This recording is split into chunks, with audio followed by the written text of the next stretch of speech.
নমস্কার, আমি নিবেদিতা।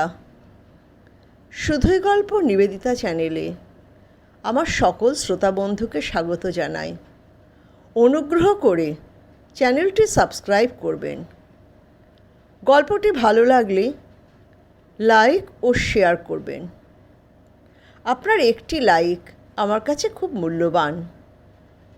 আমার আজকের নিবেদন একটি ছোট গল্প, স্মৃতিচারণ।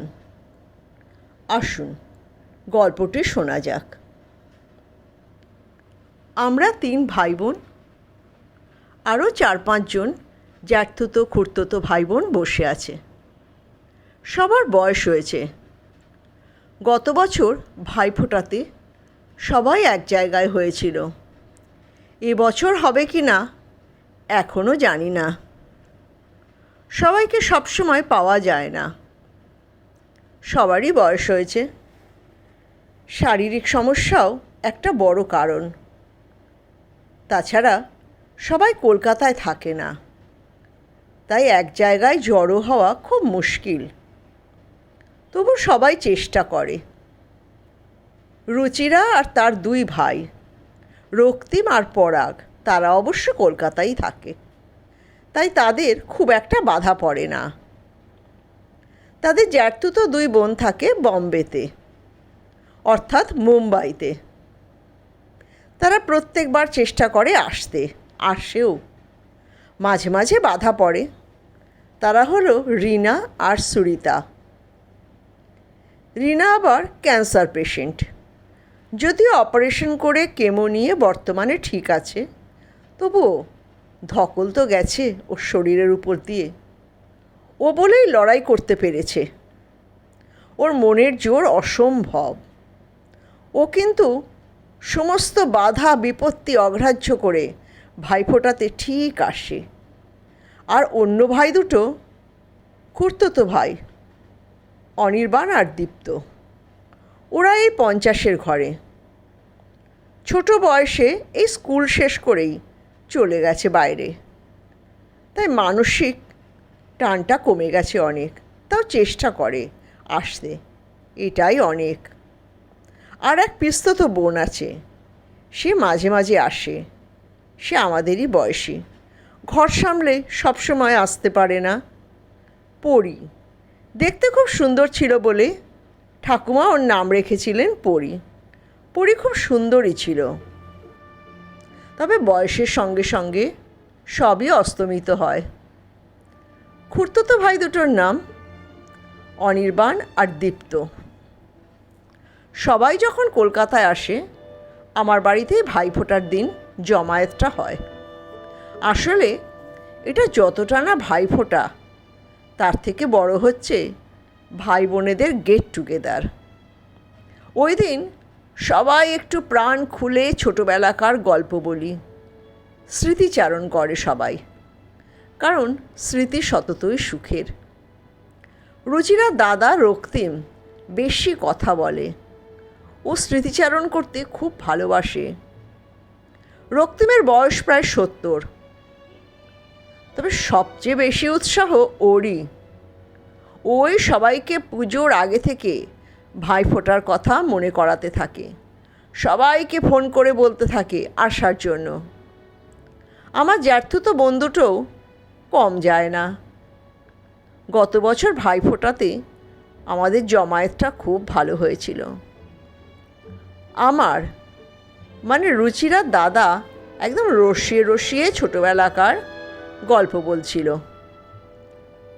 দাদার ভাণ্ডারে যে কত গল্প জমা আছে, সবাইকে অবাক করে দিতে পারে। রক্তিম বলে যাচ্ছিল, আমরা তখন কত গরিব ছিলাম বল। বাড়িতে কত লোক, কিন্তু কি আনন্দ করে থাকতাম। আমাদের সময় ফোন তো দূরের কথা, টিভিও ছিল না কারো ঘরে। অনেক বাড়িতে অবশ্য রেডিও ছিল, কিন্তু আমাদের অবস্থা অত ভালো ছিল না। আমাদের পড়াশোনার বাইরে কত কিছু করতাম আমরা। তবে আমাদের তো অত প্রাইভেট টিউটর ছিল না, তাই নিজেরা অনেক পড়াশোনা করতাম। পড়াটাই ছিল আমাদের কাছে প্রধান জিনিস। রক্তিম এক নাগাড়ে বলেই যাচ্ছে। তোদের মনে আছে আমরা শীতকালে কেমন ক্রিকেট আর ব্যাডমিন্টন খেলতাম? আমাদের সবার একটা ব্যাট ছিল, তাও কোনো কেনা ব্যাট না, দাদু কোনো এক কার্পেন্টারকে দিয়ে বানিয়ে দিয়েছিল। আর ছিল একটাই বল, ক্যাম্বিসের। সেই বল হারিয়ে গেলে আমাদের কি খারাপ অবস্থা হতো।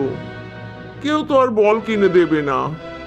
তখন আমি কি করতাম, রুচিকে বলতাম, মার কাছে গিয়ে বায়না কর, মা তোকে ঠিক পয়সা দেবে। রুচি আমাকে খুব ভালোবাসতো, মার কাছ থেকে ঠিক আদায় করে নিয়ে আসতো।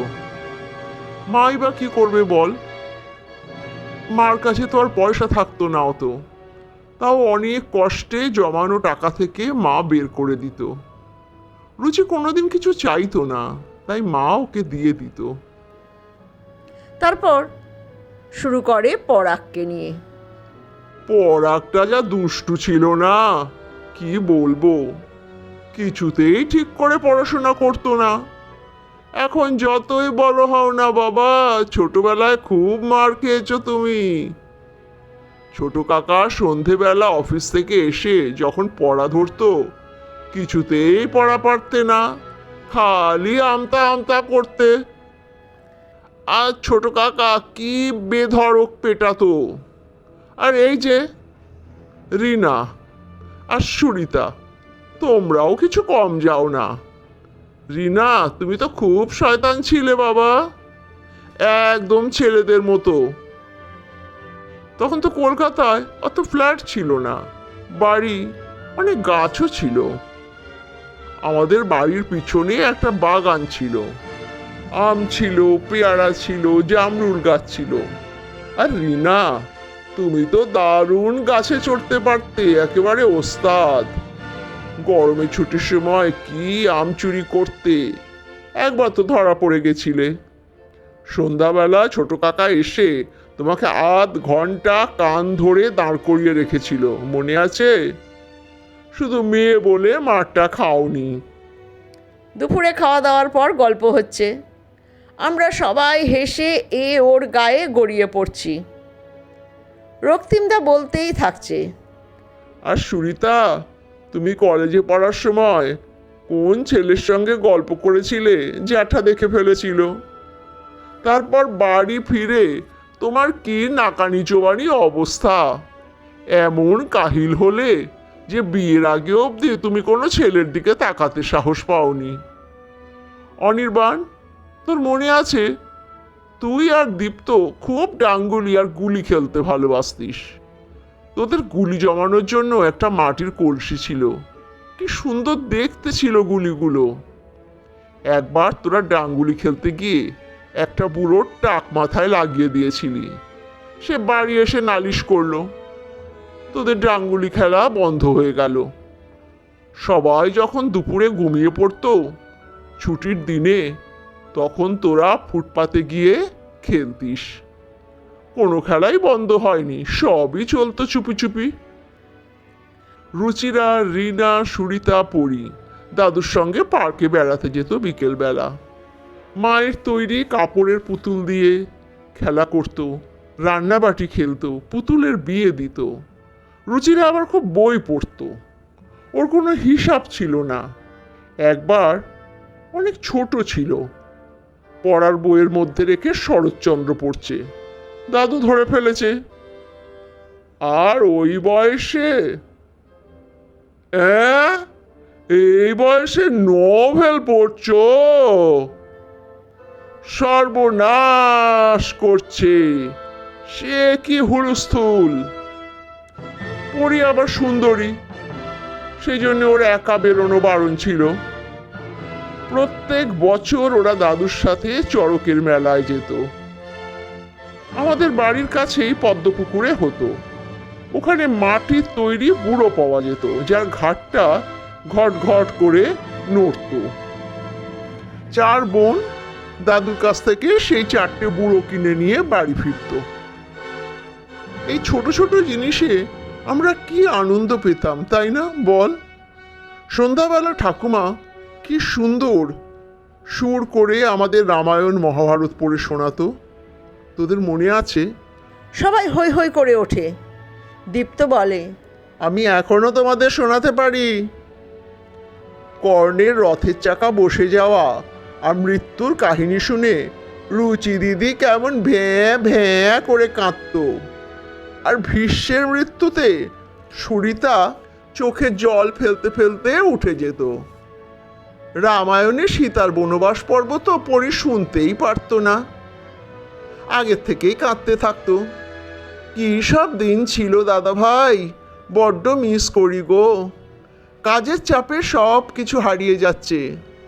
আমরা তো কেমন সুন্দর বড় হয়েছি দেখো, অথচ আজকের প্রজন্ম যেন কিছুই পাচ্ছে না সব পেয়েও।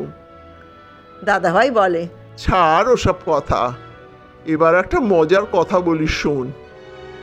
আমার তো সারা জীবন খুব ভূতের ভয়। একদিন সন্ধ্যাবেলা আমরা চৌকির উপর বসে পড়ছি, 3-4 জন হবে, আমরা একসাথেই পড়তে বসতাম। রুচির তখন টাইফয়েড হয়েছিল, অনেক দিন ধরে জ্বর। তখন তো অত ভালো ভালো ওষুধ ছিল না। ও শুয়ে আছে, জ্বরটা কমেছে কিন্তু খুব দুর্বল। আমরা পড়ছি। সন্ধ্যা 7:30 নাগাদ হঠাৎ দেখি বারান্দা দিয়ে সাদা কাপড় পরে মাথায় ঘোমটা দিয়ে কে যেন চলে গেল। আমি খুব ভয় পেয়ে চিৎকার করে উঠলাম, ভূত ভূত বলে, আর প্রচণ্ড এক লাফ দিলাম, মেঝেতে পড়ে দরজার দিকে ছুটলাম। আমার দেখা দেখি বাকিরাও লাফ দিল। রুচি তো খুব অসুস্থ ছিল, ও লাফ দিল বটে, কিন্তু মেঝেতে পড়ে মাথাটা অনেকটা কেটে গেল, কপালের মাঝখানটায় একদম কাটলো। তক্ষুনি ডাক্তারের কাছে নিয়ে যাওয়া হলো, 4টে সেলাই পড়লো, ওর কপালে একটা কাটা দাগ রয়ে গেল। সবাই আমাকে খুব বকলো, মারলো। তখন তো মারতেও কোনো আপত্তি ছিল না কারোর, কত কানমলা খেলাম। পরে জানলাম ভূত না, ঠাকুমা ছিল। আর বলিস না, আমাদের ছেলেবেলা ছিল জম্পেশ ছেলেবেলা। রুচিরা হঠাৎ শুনে তার ফোন বাজছে। দেখে দাদাভাই মানে রক্তিম বলছে, কি রে, এবার ভাইফোঁটা হবে না? রুচিরা তাড়াতাড়ি বলে, হ্যাঁ কেন হবে না, নিশ্চয়ই হবে, আমি সব ব্যবস্থা করছি। তারপর ফোন রেখে ভাবতে থাকে, আমি কি তাহলে এতক্ষণ স্বপ্ন দেখছিলাম, এত পরিষ্কার স্বপ্ন। তারপর সে 2 দিন পরের ভাইফোঁটার জন্য প্রস্তুতি নিতে শুরু করে।